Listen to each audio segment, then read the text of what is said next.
Detroit is different. Detroit is different. Detroit is different. I can feel it. Detroit is different. Detroit is different. I can feel it. Detroit is different. Detroit is different.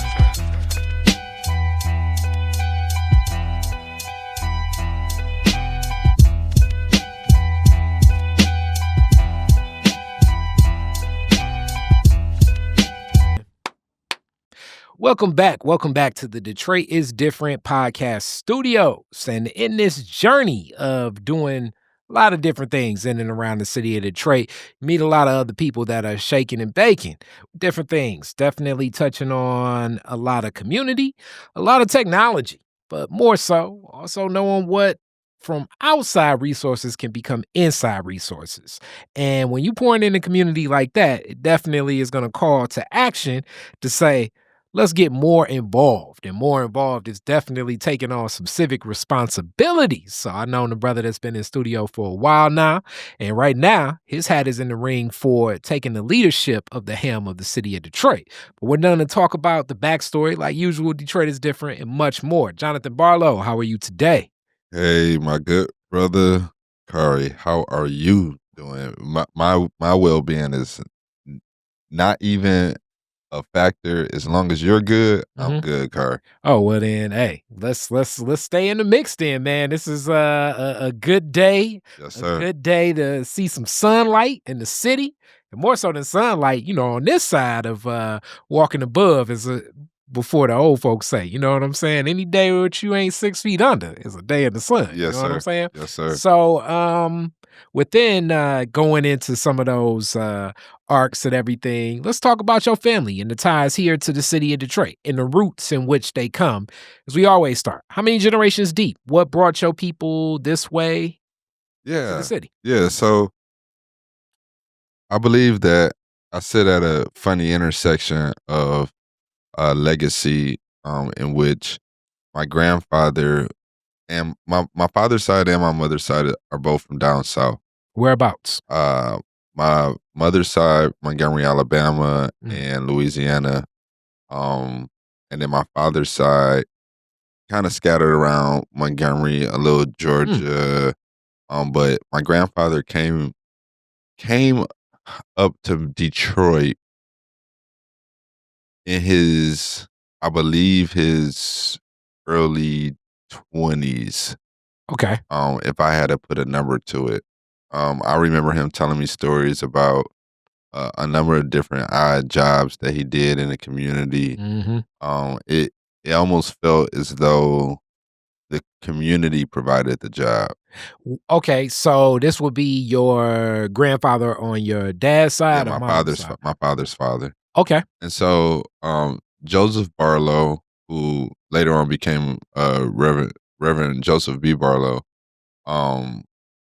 did a number of jobs. He ended up working for Avis Car Rental after being an amateur boxer at some point.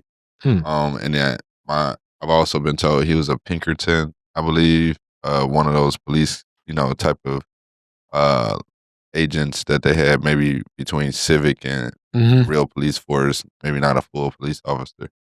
But he became the pastor of Mount Zion Missionary Baptist Church in Ecorse at a time when he had just been preaching for 2 years. And they called him to preach, and not too soon after that, the riots took place in Detroit. And so he had pastored for about 40 years and done a number of different things. So that's where my dad's side comes from. So did he speak about anything during that time? Because him being such a young pastor at a time when so much is changing in the region, that still even impacts to this day. I hear more stories. He told me more stories about when he was younger, and I can't necessarily place whether they were down south or up here. Or here. Specifically. But because his sisters, some of his sisters and his brothers were always still down south. Only one or two sisters or came up here. Siblings actually came up. Mhm. And so one was in Ohio, everybody else was in down south, and then one came up here. So it was more so about the stories that he told. I didn't get too many stories about the riots. Mm. I actually found out about his involvement in the riots when I became a community organizer, Mm. and I had to do my research and really understand the landscape of community organizing and what it all meant to the Detroit landscape. And so that's where my grandfather came up here. Of course, my father and his brother and sister were raised up here. Okay. Um, and What neighborhood? Ecorse, they Oh, there in yeah, Ecorse. everybody was in Ecorse, and my grandfather went on to pastor that same church, Mount Zion, and the street is named after him in Ecorse, 12th Street, in which he did a good work down there. Okay. Now your mom's side, how did they get up this way? Well, my mom actually came up here by way of my father. Okay. My father had gone was who was preaching at who was a preacher, had gone down there to do some preaching, Mhm. and came across my mother at a church down there. Okay. She ended up coming making her way back up here, and not too soon after that, they were married, and then not too soon after that, I was born. Okay. All right. Hey, well then there you go. There you go. It was in their late 20s, All right. early 30. They had me when they were 30 years old, Mm. and they went on to run for political office themselves down in Ecorse. Uh, that I didn't really think of growing up until probably the age of 24, 25 when I originally ran for city council. Mhm. And so my mom's mom grew up and was raised behind the house of Rosa Parks. Hmm. And so they had a relationship, but I believe that's what led my grandmother to be so involved in the bus boycotts Mm. as a dispatcher down there in Montgomery, Alabama. And the the summers that I spent down there in Montgomery, Alabama really gave me a different outlook, and I think a different experience than the average Detroiter who just kinda spent the majority of their lives at Detroit without that type of cross-pollination. Okay. So as a kid, what are you picking up and getting from Montgomery? So so it was going down there during the summers, a lot a lot more walking. Yeah. A lot more walking, and it wasn't because we didn't have a car, it was just because I'm not about to leave the house to take you to the YMCA Mhm. that's 8 blocks down every morning. I'm your grandmother, get up, learn how to go to the YMCA, and it was a trust factor there, Mm. being so young. I don't I remember it very vaguely, but I can remember the routes. I knew how far I knew it was several blocks that I was being trusted to walk at a very early age. But it was kids that walked that route and other things of that nature. But I just remember the summers down there. My grandmother worked on Maxwell Air Force Base. And went there, saw the military life, got to play a lot of games. It was a real structured programming type of scenario, but a lot of Mhm. freedom. So just those what's funny is I didn't get the PALs and the AAUs up here, Mhm. and it's just not hitting me.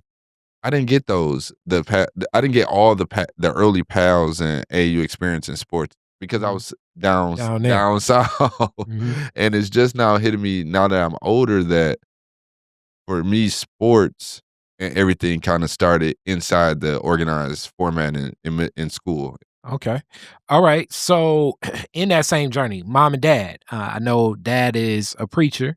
What's your mom doing? What's your dad doing outside of what's happening in the church? So so my dad spent some time up under, and kinda navigating, the political and faith-based world. Hmm. Uh, he spent a lot of time under, Dr. Sampson over at Tabernacle. Wow. Okay. He did a number of printing jobs and things of that nature. And then my mom has been more involved uh from a day-to-day perspective, and just me watching her from a behind the scenes approach. And the reason why I say that is because she hasn't necessarily been in Ecorse as my grandfather and my father have, even though my father spent some time in Detroit with Sampson, a little with Coleman Young, with some of those campaigns and things of that nature. My mom ended up becoming a secretary of the board after working at Miller Canfield and some other, I think some other things for the county, for one of the commissioners possibly or something like that. But when during the Hope team back in the 90s, that was the school board, bipartisan committee at the time, board makeup at the time. She was the secretary of the board under Larry Patrick, Frank Hayden, Joe Blandon, and the rest of them. And so that's when I really started to see things from behind the scenes and really started to see Detroit in a different light, because I noticed that I was having access to things that my peers really weren't aware of. Like, their parents weren't even going to school board meetings, but here I was in the offices of the school board members. You know what I mean? It was a unique experience. So you uplifted a couple different things that I want you to go a little bit more in depth about. And one of them you mentioned is Fred G. Sampson, definitely friend of the program. Frida Sampson, one of my big time mentors, big homies, and that's Fred Sampson's daughter. But along with that, just Tabernacle and that movement at that time, so people get it. Fred Sampson comes to Detroit by way of Louisville, and from that, he begins to build a arc of ministry that inspires many others, like Reverend Jeremiah Wright, Reverend Freddie Haynes, and so many others. And those are just two to mention, but also relationship with your grandfather and father. What do you remember about Fred Sampson, and more so that movement at Tabernacle, like the men's week and so many other things there? When you just painted the picture like that, Tabernacle was Triumph years ago. If you really think about it, they were cutting edge. They were unifying amongst other, other churches and things of that nature. They were almost the Detroit hub, if you want. And I'm not saying Triumph is that, but they had a very modern, galvanizing and mobilizing approach. Tabernacle. So I just say it was the thing, right? It was the church, kind of unofficial cortex of it all. That center, that epicenter. And it wasn't necessarily for its big concerts or anything like that. I think it was more so for the thoughts, for the education, for the insight and the elevated thinking. And so and it's because of Dr. Sampson. Dr. Sampson had a way of crafting and meeting people, everybody where they were, all at the same time, being able to weave in so many different elements, but keep a consistent pattern of pace and thought going, to whereas you never got left hanging, and you always took something away from every segment. And so for the average preacher, he was, you called it, Jeremiah Wright, Freddie Haynes. These are some of the craftiest, and I don't say crafty in a bad way, but I mean very innovative with theology and and exegesis and the whole hermeneutic presentation. And so me being a minister, I wish I can find the tapes. Yeah. I wish I could go back and listen to him, because it's him and people like P.A. Brooks. And you got so many others throughout the Valman Stotts.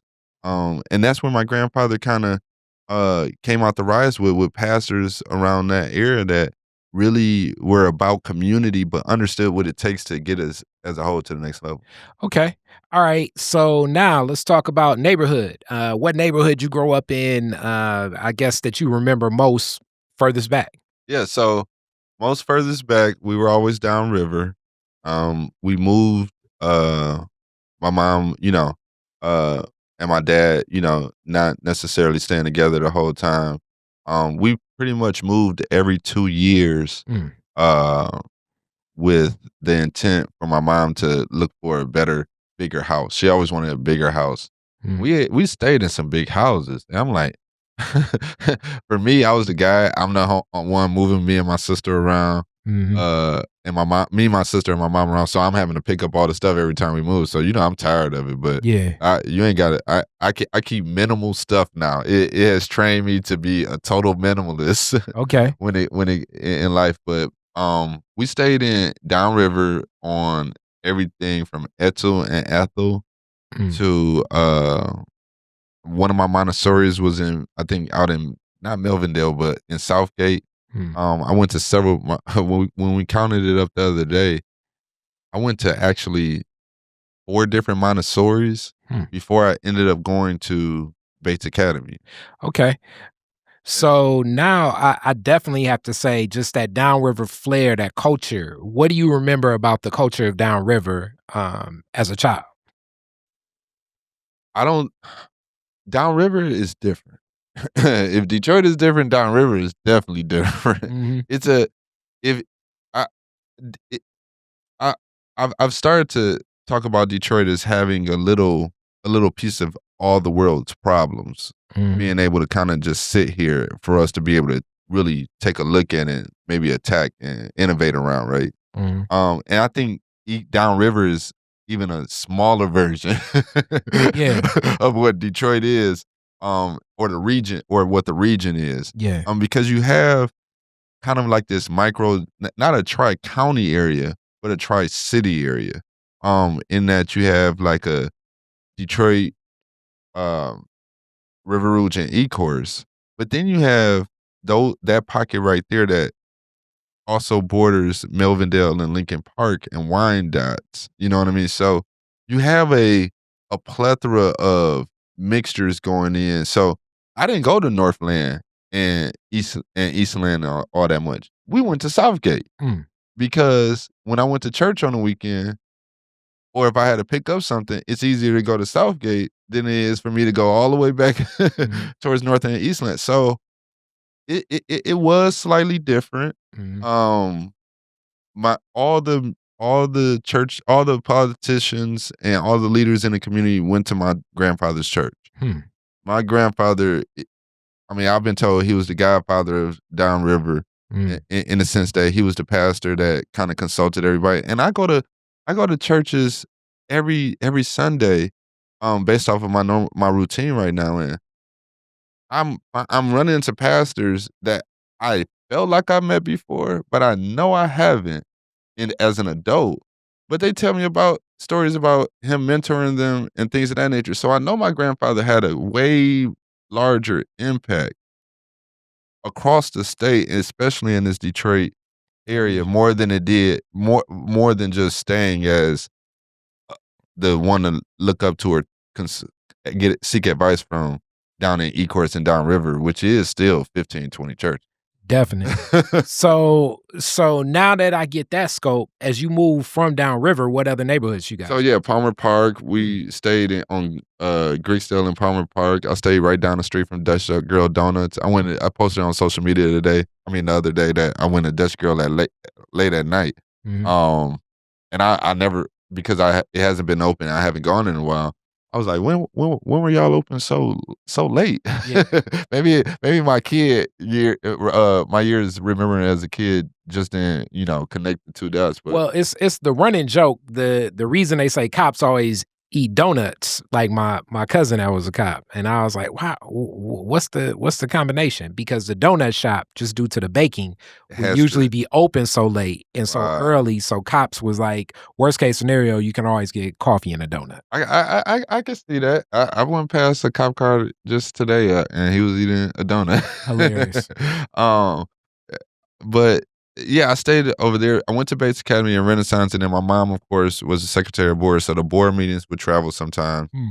So it's no telling what side of town we would be on when she had those meetings. So Bates, we got to talk about Bates. Bates is one of those legendary schools, elementary and middle. When did you go? What was your Bates experience like? So I went the whole time, K through 8th grade, kindergarten through 8th. So when I went, it was the old Bates becoming the new Bates before the new Bates now has become the new Bates. Yeah. And so it's several Bates, 3 Bates ago. And so that was on the east side off of Kercheval. The school was a unique structure inside. I really enjoyed that inside environment. It was pretty cool the way that I remember it. When we moved to the west side, so I had my friends so a lot of people were on the east side when Bates was on the east side. So when we moved to the west side, of course, you had people that crossing the city. And so when we moved into the old Immaculata building behind Marygrove, that was a good experience, and we used to stay over in, again, Palmer Park and other places, like off of Longfellow. I stayed over there off of Longfellow for a minute. But it was I probably can name 4 or 5 other, areas that I've stayed in. How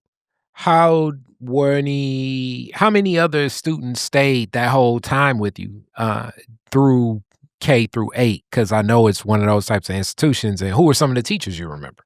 Man, let me be honest with you. We have a very tight group of Bates to Cass or Bates to Renaissance or Bates to King relationships. We all know where everybody went. We're a very tight group.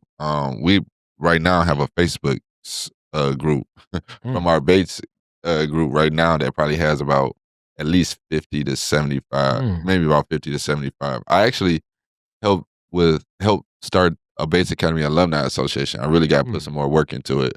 I apologize, I'm a Bates alum. But we started that 2 years ago because it's a very big brain trust here. I know I have a classmate that worked for NASA, and then another classmate that right now has been a professor and doing all types of things with U of M and other schools. Well, we got a lot of people, a lot of places.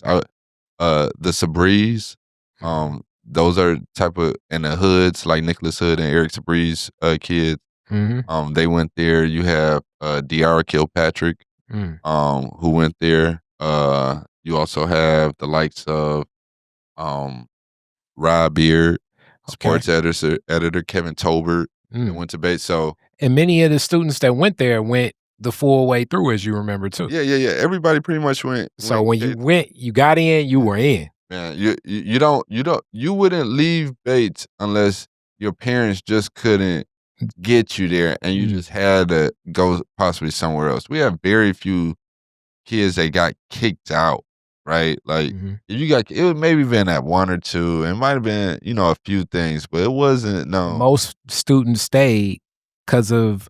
And who were some of the teachers that kept the students there? So Mr. Holstein and he's been recognized in a lot of different ways for his working with academic games and things of that nature. We had, I say that for another day. We had some good teachers that some unfortunate things happened to. But at the end of the day, Miss Beverly Gibson, I think should be world renowned for the amount of talent that she produced during the years that she was the principal. I think that's the bedrock. Her at Bates and then Dr. Irma Hamilton at Renaissance were some of the cornerstone figureheads and principal Hall of Fame, if you would say. Okay, so that naturally goes to Renaissance experience. What do you remember there? Yeah, so we had a unique experience in education and in sports. I remember 9/11. Walking into my economics class and the TV being on, and we seeing the Twin Towers go down. I was a junior, 2001, I believe. Mm. 2002, I graduated. No, that would have been my senior year, 9/11, and then I would have graduated that next year. So I was a senior going into it was AP Economics the class that I went to. I can remember to this day. But sports itself did a lot for me there, playing basketball, football, and track. Okay. All right. So of them all, what did you like most, and how has the impact of competition then impact the way you see things now? Well, I think part of that kind of starts to point to like where I really want to hone in on my purpose and legacy, because it wasn't about for me ever becoming a famous NBA player or sports athlete. It was about learning the dynamics of team and things of that nature. So I was a point guard. Played varsity, everything. Started. We were one of the first Renaissance teams to go to the Michigan State Breslin Center to play in the, I think, quarterfinal, semifinals or things like that. So you played with Malik and Joe. Yeah. So Joe, who coaches at River Rouge now, Lil Joe Card, and went to Central. I'm in his year. Malik Harrison and Joe Crawford, they came. They were 04, I believe, and so they were sophomores when I was a senior. Okay. And they were on varsity then. I remember throwing Joseph Crawford alley-oop off the backboard during a district game or something like that. Okay. And what's so funny is I remember, and talk about talent, I remember Jordan Crawford, Joseph's brother, little brother, who now is in the Big Three and doing all that. You would have never saw it coming. You would have never saw he was just watching us then. But he was on the side, he was playing, but I would have never guessed in the world he'd be that good. But shout out to Jordan, man, and all those Detroit legends. All of them. I can't even name all of them right now. Okay. All right. So even seeing that in championship, you talk about the team, the camaraderie, and learning systems. After high school, where do you go, and what's the vision of what path you want to set, especially now seeing the victory of sports, seeing some victories in academics, and seeing a legacy laid from the cloth of your grandfather? Yeah, well, I think it all ties out. Again, I was a point guard, so it was more so how do you build a team? How do you really inspire a team? That went on to a few things in network marketing, which I saw as an opportunity after and finishing college while I was pledging Alpha, to really start to engage people I did some telemarketing, I did some door-to-door sales. I kind of tried out a little bit of everything to kind of get my feet wet and see where did I really want to fit in. I thought it was always sales. I had a marketing background, web designer, graphic designer. So I'm kind of putting all these things together to kind of make this package. And after becoming an alpha and really looking at the landscape, being at Wayne State University, um, it was just a passion to really make change at the leadership table and at the decision making table, because there were just things missing from what I was seeing in the faith-based world, in the community world, and in what they were teaching me didn't make sense. See, I came through, if you really pay attention, my freshman and sophomore year, Facebook was coming out. I'm like, what are they teaching me? Hold on, why are they? I'm just as good as the newspaper right now. When it comes to college crowd, I can talk to this many people. I don't need the newspaper. I don't need to pay radio. What is? I'm starting to get confused at why are they telling me one thing about this in school, but I'm seeing something slightly different taking place in this new digital age. So you learning a lot in coding and website development. What was the interest that drew you to that, and what's kept you in that space? Well, I've always been more so an artist. I tried music. It was cool. But really, when it came to marketing, brands, and things of that nature, I really was kind of set on that. I like printing. My father was a kind of a printer. He did print jobs for people. Never really had a full blown brick and mortar business, but ultimately it was really about thinking about my grandparents and my grandparents and parents' legacies, looking at what they did, looking at what Alpha stood for and service to all mankind, manly deeds. They're in town this weekend for a Midwest convention, doing different things at schools. But it was kind of a combination again of everything that said, listen, you need to start thinking about how you make impact. I joined the Harriet Tubman Center under Bill O'Brien, who helped my grandfather start an organization that had been started called Moses.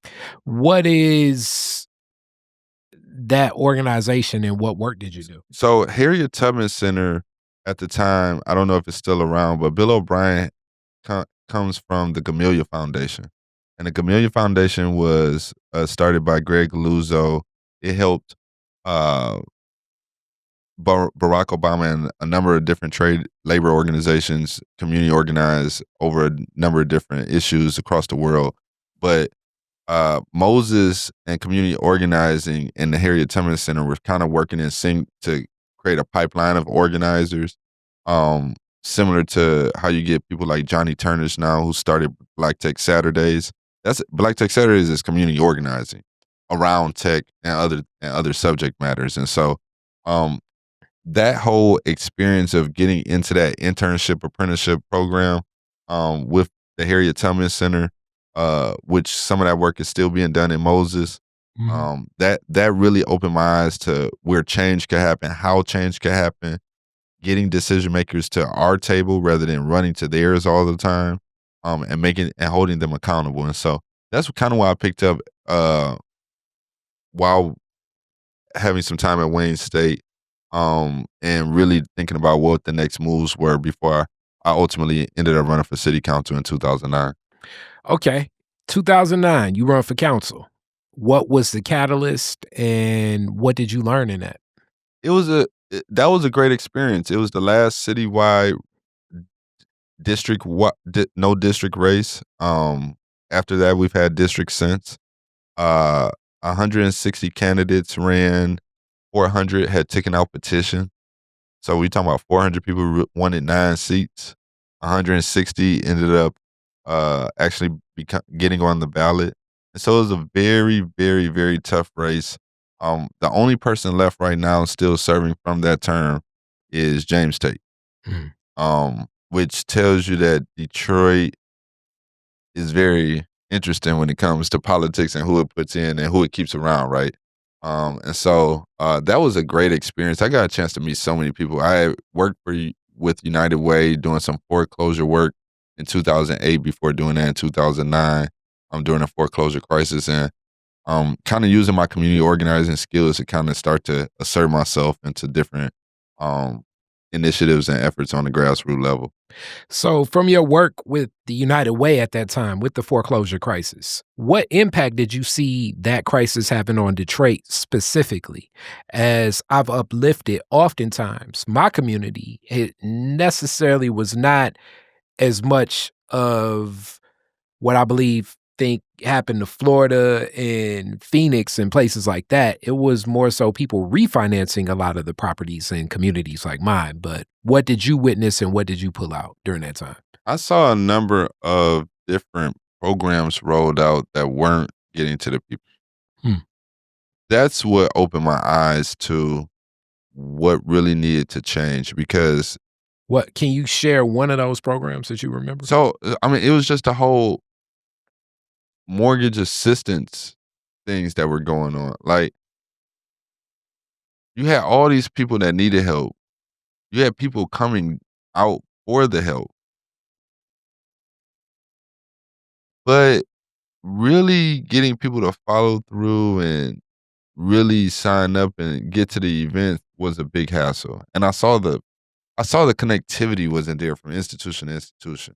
Like, I'm being told to go find pastors to tell them about why they need to help their parishioners save their house. It just boggled my mind, because I'm like, why doesn't that pastor know to already be asking for the help and where to come get it from? Mhm. It seems like there's a very big disconnect and reactive nature to what we were doing, and that confused me. Hmm. That really confused me. It still confuses me in a lot of ways now, Hmm. about the way that we operate, and so that really piqued my interest to say like somebody's not doing something right. So, in that brings us to today. Running for mayor, the executive office of the city of Detroit, and many departments in that group. It is one of the toughest jobs that I believe anyone will have in the world coming into that mayoral seat of this next term. The changing over of ARPA funding no longer coming to the city of Detroit. Uh, that's going to impact a lot of programs and more than likely a lot of jobs, and also just a lot of the other things that do exist here. We're looking at a Renaissance Center. We're looking at possibly an all new council. We know there will be certain new members, as certain people have not sought reelection in council. So, your vision of being mayor, what was the catalyst for saying, "Okay, I'm putting my hat in this ring," and what's your vision like for that? Yeah, so I'm not a career politician, and I'm gonna if we do another segment, I'll go in deeper about everything else or something like that. Mhm. But I really just for me, even with this race, I I didn't run again after the the race in 2009 because I know that change can still take place outside the office. Hmm. You can make impact. I did it. I put 2 initiatives on the ballot in 2017 to make the city opt into the to an emerging market, but also known as medical marijuana market program. And in that, when I tried to get legacy Detroiters the money that they were really due and should be compensated for through the medium of having licenses and ownership, no one understood the landscape and understood how policy needed to be formed. Hmm. They didn't understand where the assets of legacy Detroiters were even to be able to form that policy.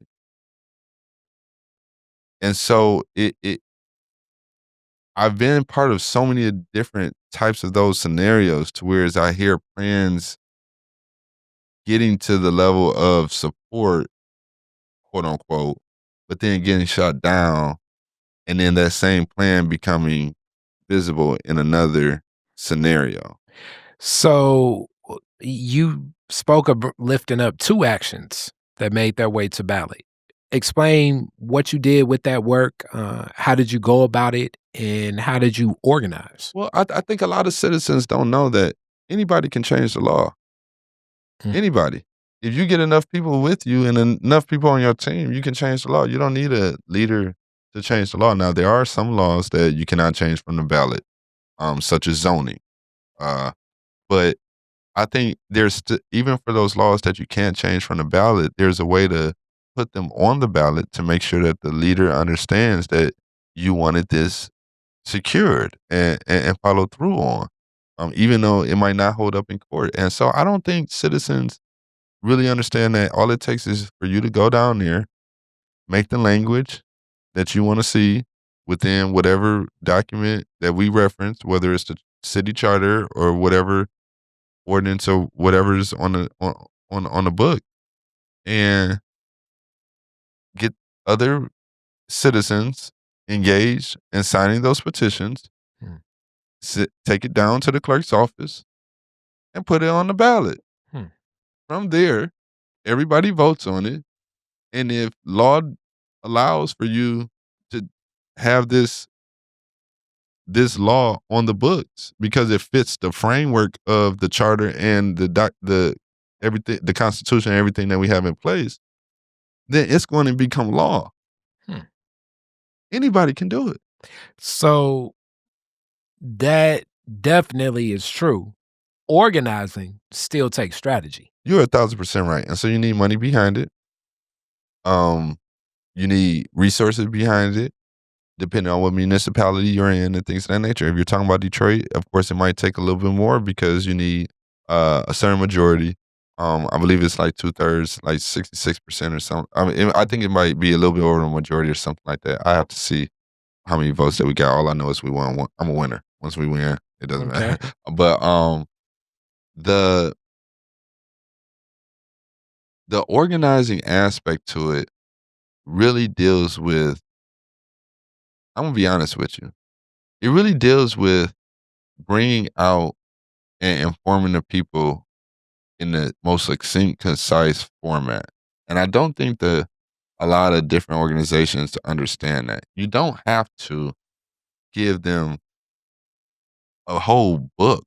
It doesn't take a whole Project 2025 100-page document. It just says, do this for this. Real simple. And I think we overcomplicate some things and then we don't educate properly in others. Well, I definitely would uplift this.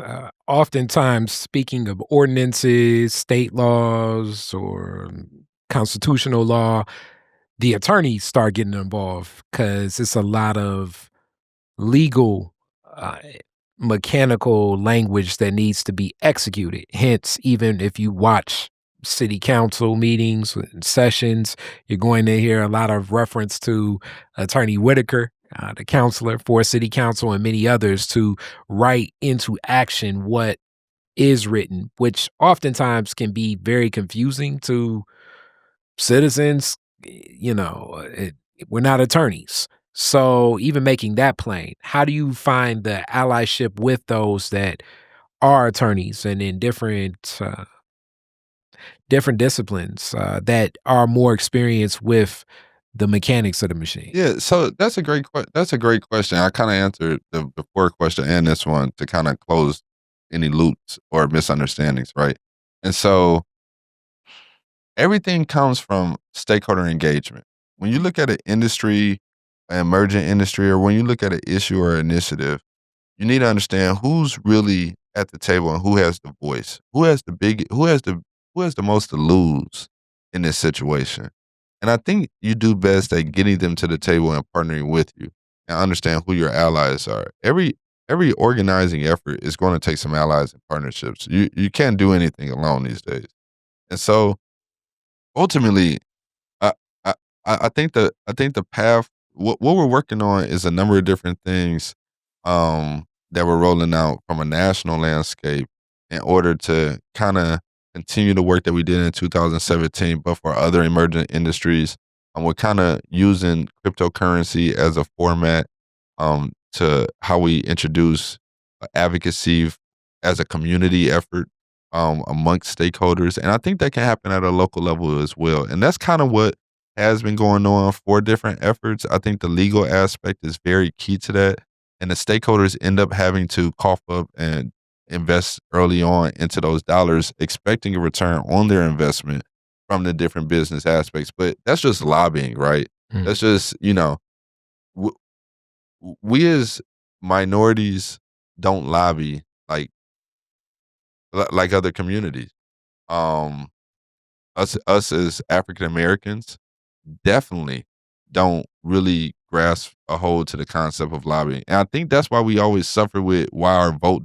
But that's why we get apathetic and really deterred about the voting process, right? Because we claim that we're voting, but then even if we were voting in droves or masses, like we want to say that we want to do, we're still not following up with it. There's still no extended engagement with it. So I think there's a lot to say about how you asked what you asked about the legal aspect about organizing and passing initiatives on the ballot. Okay. As we get closer to a close, I definitely want to ask this question too, because just from the outside in of what we're looking at, the money is definitely coming in for this campaign. I believe that I was reading an article recently, just looking at so much of the money that's coming in from the outside in, and these are the thought processes of running for this chair. We're looking at millions of dollars. How certain people are approaching this, and that naturally will be one of those determining factors that people will say, oh man, what's going on? So what has been the response of some of your friends and family when you made that announcement? And how have you taken what would be like, wow, the states are millions of dollars and this, that, or the other. How have you taken that energy and focused your team towards this election? I'm going to bet this election on the people claim Detroit is illiterate, but then I can see a 6-year-old give a full speech at a announcement. He literally just read the speech. He was objectified with his mom. Mhm. I don't believe the stigmas that they put on Detroit's people. And so I'm counting on the educated voter. I'm Hmm. counting on voters to be educated, and I'm thankful that there's so many candidates in the race. The reason why is because now people have to become informed about their decision. And the more candidates in the race, the more people can become informed because the more people will get engaged. Okay. I truly believe that when you start to look at all the candidates, I think you're gonna have one premier ideal choice based off of the background, based off of the familiarity with the people and things of that nature. And we can definitely go into that as we continue to interview and talk along the election and campaign trail. But ultimately, for me, I'm a lover of Detroit. I bleed Detroit. I wake up and think about Detroit and how we can become that future city. Mhm. And so when you really think about why Detroit is different or how Detroit is different, I just truly believe that we're innovators and even though we got the Motor City brand on us and we're Motown from, the entertainment, I think there's innovation in what Motor City stands for. And I think there's a following and an influence that we have coming from Detroit that just needs to be reharnessed. And you need someone that's gonna talk to everybody and get the city working as a community so we can all pitch in. So that's what I think is a little bit different and why I'm feeling good, real good about everything that's going on with the upcoming race and leadership because I know I'm one of the only ones that will support and do whatever it takes to get Detroit ahead, whether I'm in office or not. Okay. All right. With that, classic Detroit is different questions. Classic ones. Uh-oh. Thank you so much. So first one, very first car, year, make, and model, year you got it. It would have had to be a 2000 Aztec. Mm. It would have been a 2000 Aztec, that first round of Aztecs that came out. It was black, with that back window, that slanted back window. I had me a little Pontiac Aztec. Okay. Where's the first place you went when you got it? I think we probably, I ain't no telling, probably went on a date or something, I think that's always my answer if I had to guess. All right. So next question. You're the DJ at the end of the fireworks. Woodward and Jefferson. You have to play 2 songs. What songs you playing? I think probably either my campaign song, Don't Stop Believing by Journey, or maybe some Blessings on Blessings. They got me rehooked on that by Big Sean. Okay. I'm feeling blessings by Sean and stuff like that. So I'm with it. Yeah. Last one. You could rename Woodward after one Detroiter. Who would it be and why? I'll rename it after the spirit of Detroit. I call it Spirit Ave. Spirit Ave. Yeah. I think that Detroit deserves to really be known for their spirit because there's so much within it. Grit, grind, hustle, love. I think love is probably one of most overlooked elements of Detroit spirit now. And we're about to, I think we're about to show love through and through. So I'm with it. Thank you so much. And Man. best on the campaign, Mr. Barlow. Thank you, Kari, man. It was a good time, man. Definitely. Peace. Detroit is different. Detroit is different. Detroit is different. I can feel it. Detroit is different. Detroit is different. I can feel it.